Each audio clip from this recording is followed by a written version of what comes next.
It's exciting times for Global Switch, with a well-publicised sale process underway and significant development planned and ongoing across the global footprint. My name is Adam Eaton and I'm the Executive Group Director for Global Switch London. Hello, and I'm Matthew Winter and I'm the Chief Design Officer for Global Switch. Global Switch is an owner, operator and developer of large-scale multi-customer data centres that are carrier and cloud neutral. We currently have 13 world-class data centres across Europe and Asia Pacific. We have around 430,000 metres squared of space, which is occupied by a broad range of customers, global and national.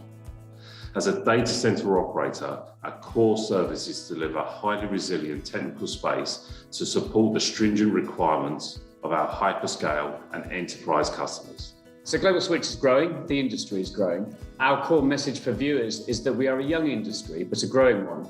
And we would like to share with those watching what is happening at Global Switch and how the industry is grappling with increased governance, developing talent, and ever more stringent environmental challenges. Our comprehensive development programme will ensure that over the next period, the business focuses on many of the topics that are front of mind in the world.